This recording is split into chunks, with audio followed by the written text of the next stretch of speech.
अब भगवान ने सुंदर सी एक लीला और की। भगवान ने एक बार अपने ही ब्रज में बांसुरी का वादन किया। ब्रज की बेणु, ब्रज की धैनु और ब्रज की रैणु, तीनों की बड़ी महिमा है। आज भगवान अपनी बांसुरी का वादन कर रहे हैं। और वृंदावन की तो विशेषता है सर्वकाल सुखावहम। किसी भी समय चले जाइए, बड़ा सुंदर लगता है। पर आज भगवान ये बांसुरी का वादन कर रहे हैं तो सर्वकाल सुखावहम, अर्थात ये सभी को सुनाई पड़ी। ऐसा कोई त्रिलोक में जीव नहीं रहा जिसको ये सुनाई ना पड़ी हो। बरहा पेरम नटवर बपो कर्णयो कर्णकारम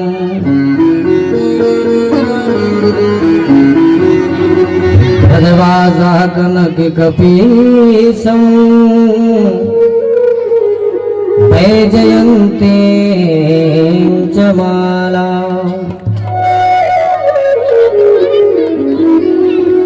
रन्ध्रान् वेणोरधर सुधया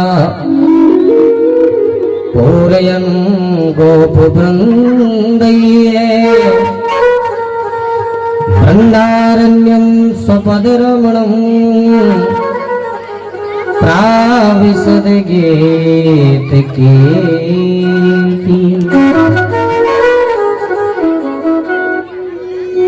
बंसी बज रही है वन में और गोपियां सुन रही है घर में।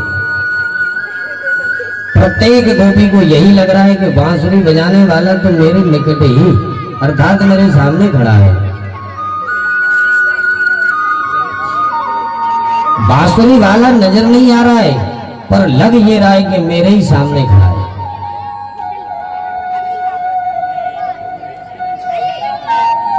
समस्त गोपियों को ये लग रहा है कि प्रभु हमारे ही सामने खड़े होकर के बांसुरी बजा रहा है। प्राविशद गीत कीर्ति। अच्छा, यहां पर थोड़ी सी हम चर्चा करें।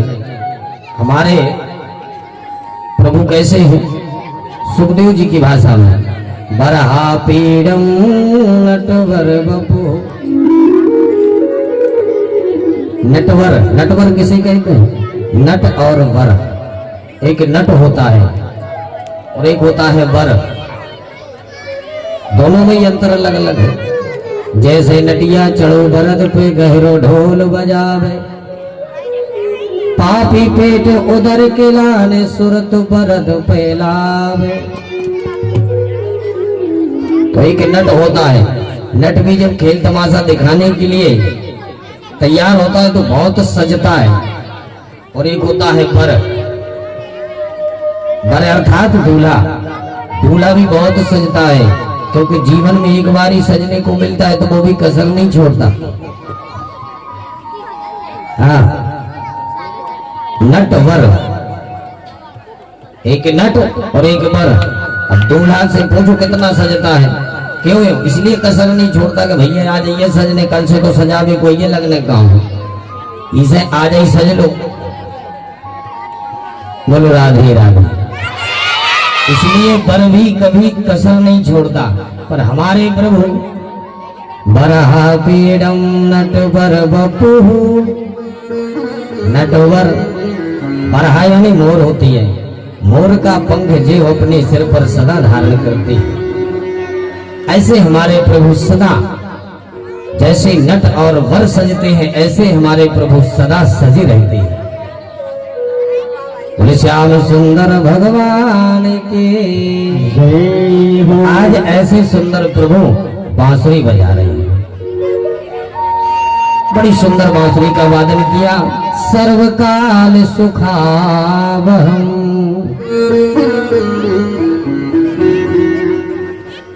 समस्त त्रिलोक में ये सबको सुनाई पड़ी।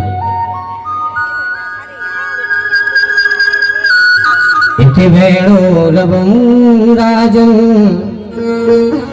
सर्वभूतमनोहरं श्रुत्वा व्रजश्रीवाः सर्वा वर्णान्त्यो भिरे भिरे सर्वभूतमनोहरं। सबको सुनाई पड़ी। बड़ी प्यारी भगवान ने बांसुरी का वादन किया। बोले बोले श्री वारे श्याम की जय। अब नहीं हम समझाए सब दो दिन और हमें रहने सो तुम तो चाहे जो बोलो चाहे नहीं बोलो, पर हमें तो अपना काम करना। कंजूसी करो चाहे ईमानदारी से ये बोलो। बोले बोले श्री वारे श्याम की। अब मुरली भैया कह रहे थे कि दो दिन और तीसरे दिन को नहीं करने के जय बोलो। कहा हो के तो तुमने चाहे बोलियो चाहे लड़ियो खाली।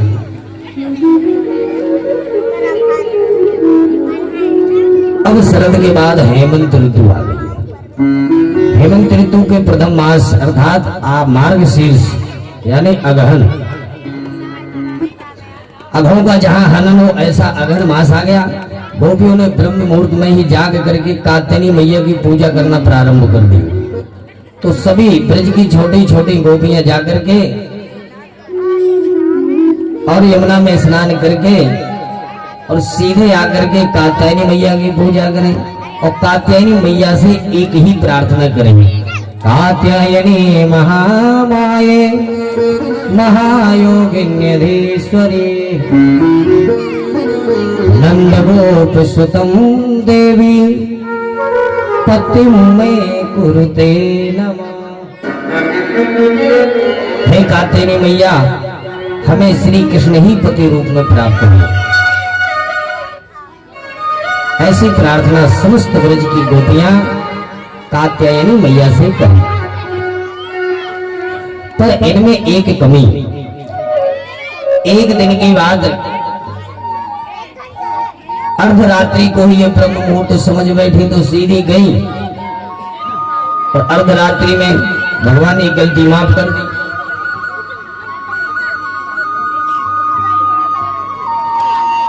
दोबारा जब गलती की तो भगवान ने कहा कि यदि ऐसी गलती ये करती रहेंगे तो बार बार तो खराब होती है गलती, फिर गलतियों की आदत पड़ जाती है। तो इनमें कमी तो बहुत थी कि नग्न होकर के जाकर के यमुना में स्नान करें। भगवान एक दिन पीछे से ही चले और जैसे ही पीछे से पहुंचे, जैसे ही ये वस्त्रों को रख करके जैसे ही यमुना में प्रवेश किया नहीं कि तुरंत ही समस्त वस्त्रों को लेकर के वृक्ष के ऊपर जो कदम पर बैठे, जो वो स्नान करने के उपरांत बाहर देखा तो वस्त्र एक भी नहीं।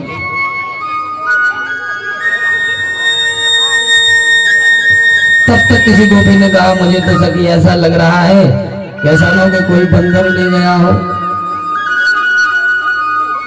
बोले बंदर? बोले हाँ हमें तो यही समझ में आ रहा है। तब तक एक सखी की नजर सीधे वृक्ष के ऊपर पड़ी। उसने कहा भैया बंदर है। यदि बंदर होगा तो वो तो वृक्षों पर होगा। जो वृक्षों की तरफ देखा तो तब तक दूसरी सखी बोली बंदर नहीं है, वो तो श्याम सुंदर है,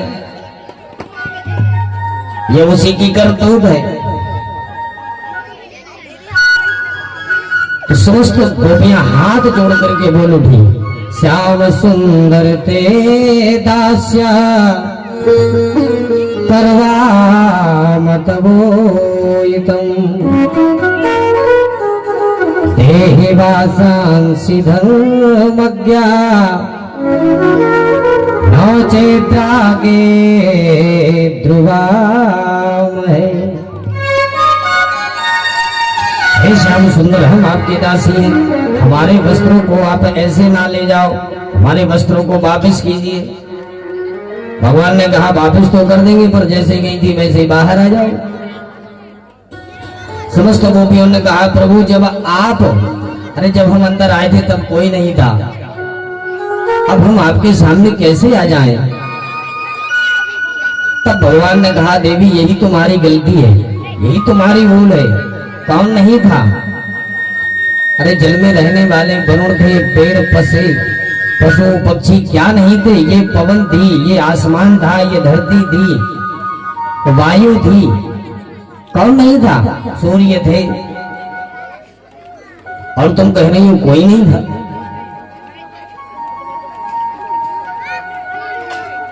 तब समस्त गोपियों ने कान पकड़े कि प्रभु दोबारा ऐसी गलती नहीं करेंगे, क्योंकि किसी भी जल में, नदी हो, कुआं हो, तालाब हो, कहीं भी अर्थात निर्वस्त्र होकर के हमें स्नान नहीं करना चाहिए। जल में रहने वाले वरुण देव का अपमान होता है। भगवान ने जब समझाया तो हाथ जोड़ करके समस्त गोपियों ने कहा प्रभु दोबारा ऐसी गलती नहीं करेंगे। तब जाकर के भगवान ने उनके वस्त्रों को वापस दिया। इस प्रकार से भगवान ने गोपियों के चीर हरण करने की लीला की। बड़े श्याम सुंदर भगवान की।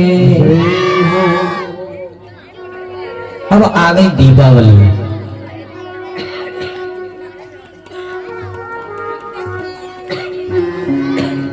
जैसे ही दीपावली आई, दीपावली तो एक दिन कन्हैया सवेरे सवेरे उठे और जैसे ही उठे बड़ी सुगंध आए भी लगी। जैसे ही बड़ी सुगंध आई तो उन्होंने देखा कि भैया आज तो जोरदार माल पानी बन रहा है। सीधे पहुंचे मैया के पास, बोले मैया बड़ी भूख लग रही है, कछु खावे की ताई नहीं। मैया बोली बात जब तक पूजा ना है जाए, जब तक जय जय ना है जाए, तब तक कछु खावे की ताई ना मिले। अच्छा भैया ये जय जय कौन सी बला है? भैया बोली जा जाकर के अपने बाबा से पूछ। अब वहां से कन्हैया दौड़े भागे आए बाबा के पास।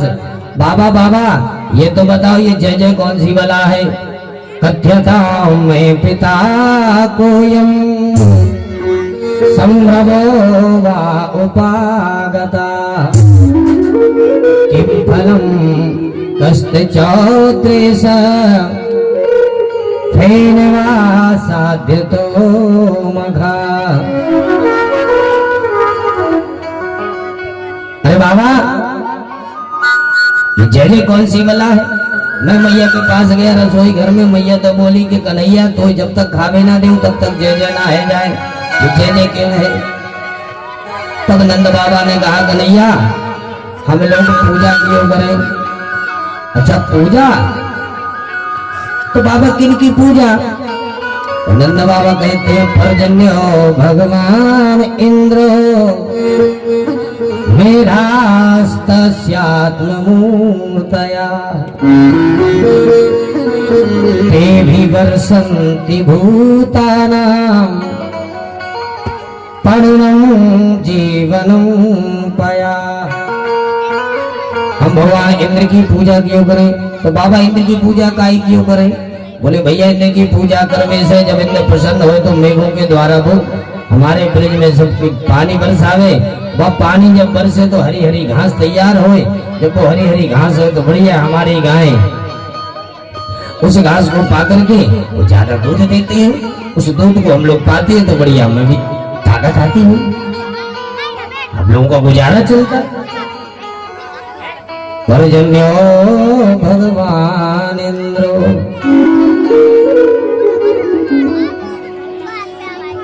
अब कन्हैया बोले बाबा एक बात बताओ। कहा? बोले कहीं आदि ब्रजवासी पूजा करे और आदि ना करे तो काजी आदि करेगा उन्हीं के घर में पानी गिरे। अब बाबा की खोपड़ी गरम। नहीं भगवान तू क्या बोका चाहे, तेरी क्या इच्छा है? भगवान बोले बाबा अरे इंद्र की पूजा करने से कछु ना होए। ये देखो गोवर्धन पर्वत है, अरे इनकी पूजा करो क्योंकि इनके वृक्षों से हमें शीतल मंद सुगंध, ये हमें ना जाने कितने प्रकार की वायु देते हैं। अरे इन वृक्षों से हमें पावन पवित्र वायु प्रदान होती है। यही वृक्ष ही ना जाने बदलों को पानी को यही खींच करके लाते हैं और इसी पहाड़ों की घास को हमारी गाय चलती है। इसलिए हमें इस पहाड़ की पूजा करनी चाहिए। अब कुछ आधे ब्रजवासी कहेंगे हाँ, आधे कहे ना।